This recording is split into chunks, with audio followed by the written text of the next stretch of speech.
Hello everybody, and welcome to Sky Factory 4.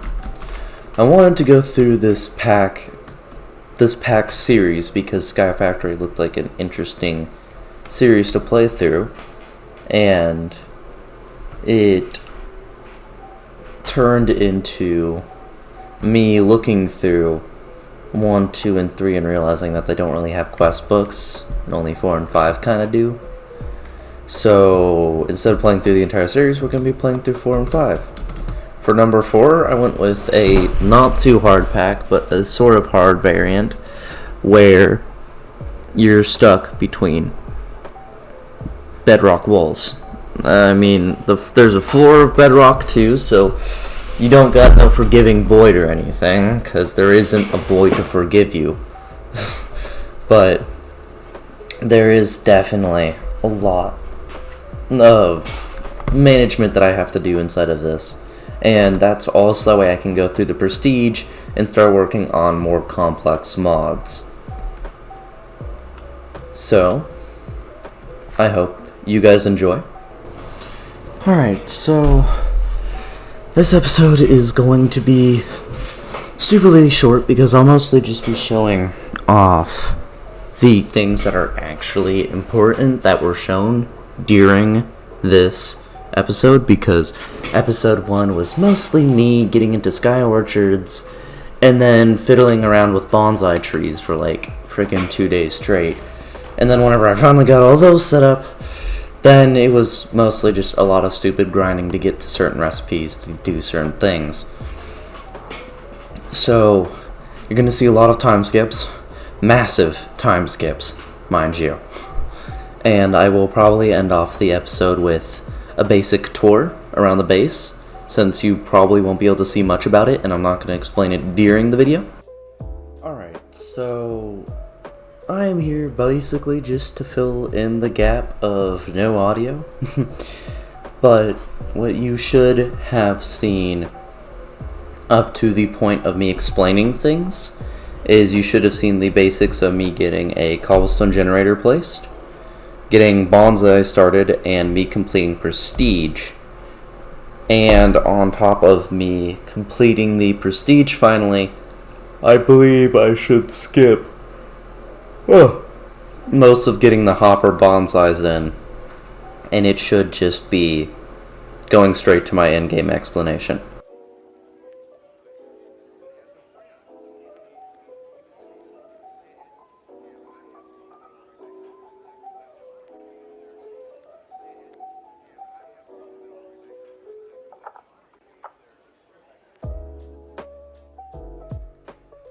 This process in general. So, obviously, hopping bonsai pots, if you've never heard of them, just give you very small amounts of the crop that you put in there. So, like, for example, a tree normally would give you like 6 logs and a lot of materials. It gives you like 1 to 2 logs, a couple of sticks, and the resin resources, because these are sky orchards, which all have different resources tied to them. But basically, they fill out a slot, so I have my chests preset to possible configure, like the amount of resources I'm going to need from each type, and it will continue to hopping bonsai, and it won't overfill, because the moment that it fills up a stack, it will stop producing that material, but will continue producing the others. So right now this dirt one is just producing the resin and acorns. And then of course here, like, if I need flint, that would be nice. I have 2 chests, 4 stacks of flint. But I don't think I'll ever need that much because I have more than enough gravel just with the acorns and whatnot. This is probably a good chest for the example. Seeing as how it's not producing any form of leaves or logs, and it's barely producing sticks anymore. But it's still making resin and acorns. And I just finished up this side, so this one isn't quite organized out yet. But like iron, for example, I've been using it for a while because I've been needing it for making the hoppers for the hopping bonsai. And now we have an entire half completely automated. Now it's time for the half that has the actually important ores and resources on it, including diamonds. Only thing I even have automated over here are donuts, that way I can eat. I mean, look at that. Anyways, thank you for listening to my rambling for a minute. I am now going to go and run off and finish up this half, and you'll probably hear from me whenever I start talking about what storage solutions we're going to be looking at and other technologies. See you guys. I'm gonna go down a small side project, we'll call it.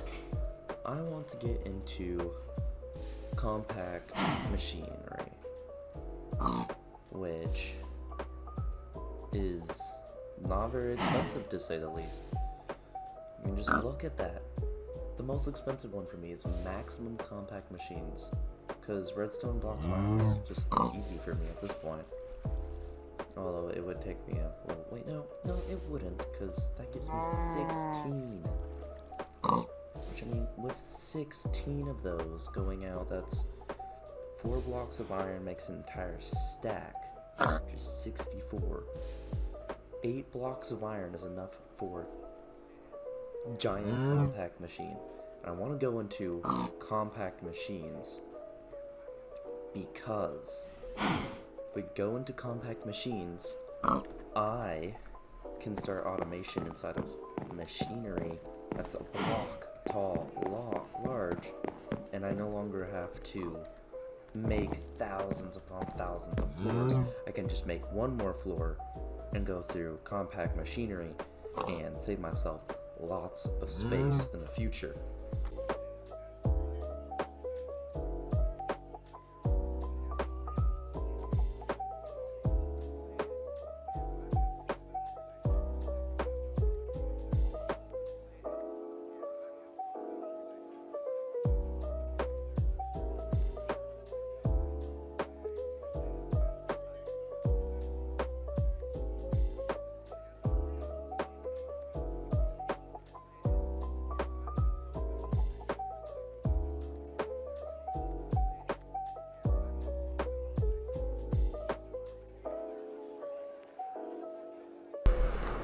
Alright, hey, I did promise a small tour.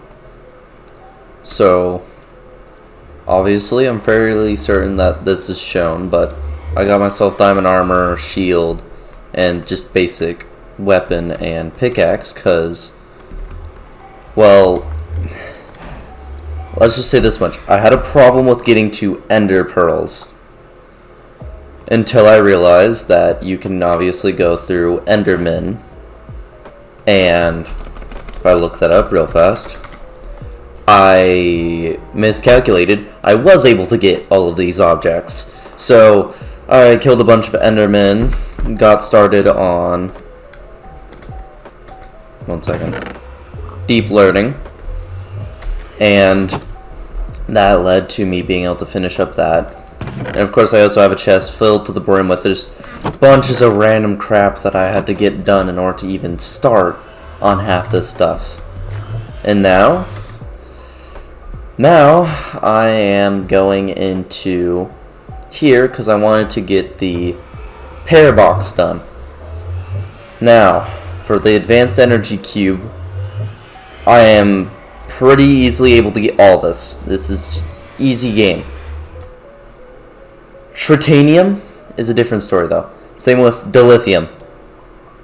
Dilithium is also a very, very difficult one to get through. Because guess where I have to get dilithium from?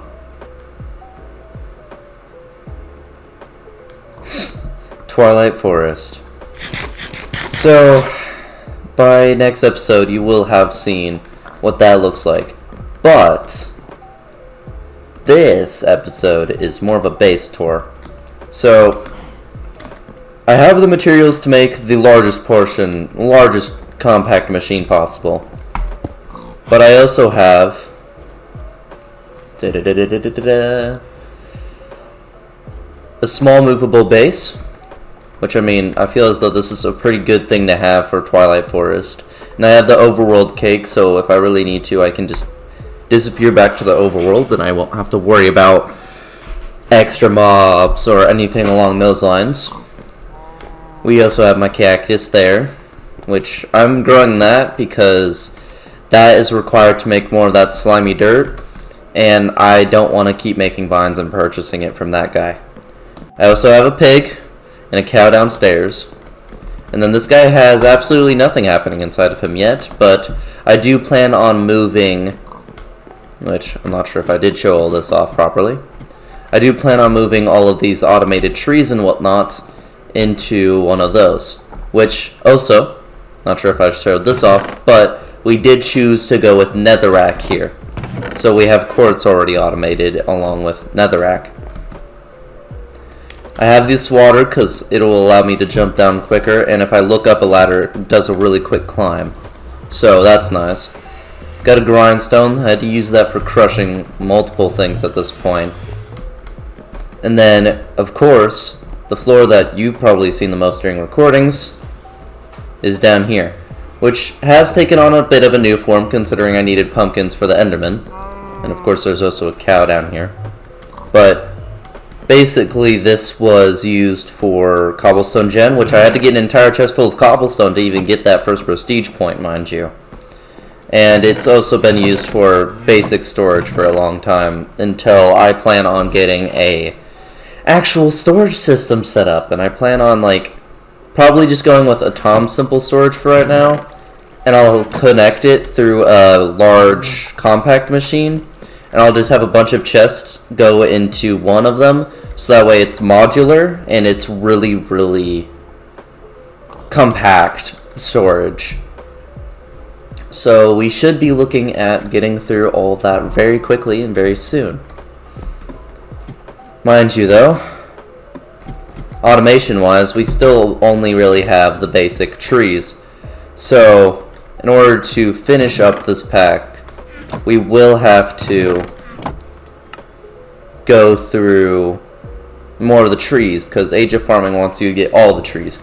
Mind you, at this point I have crafted almost every single tree inside of this game, because I had to go through glowstone, emerald, and osmium to even get to the point of being able to craft compact machinery and, of course, the parabox.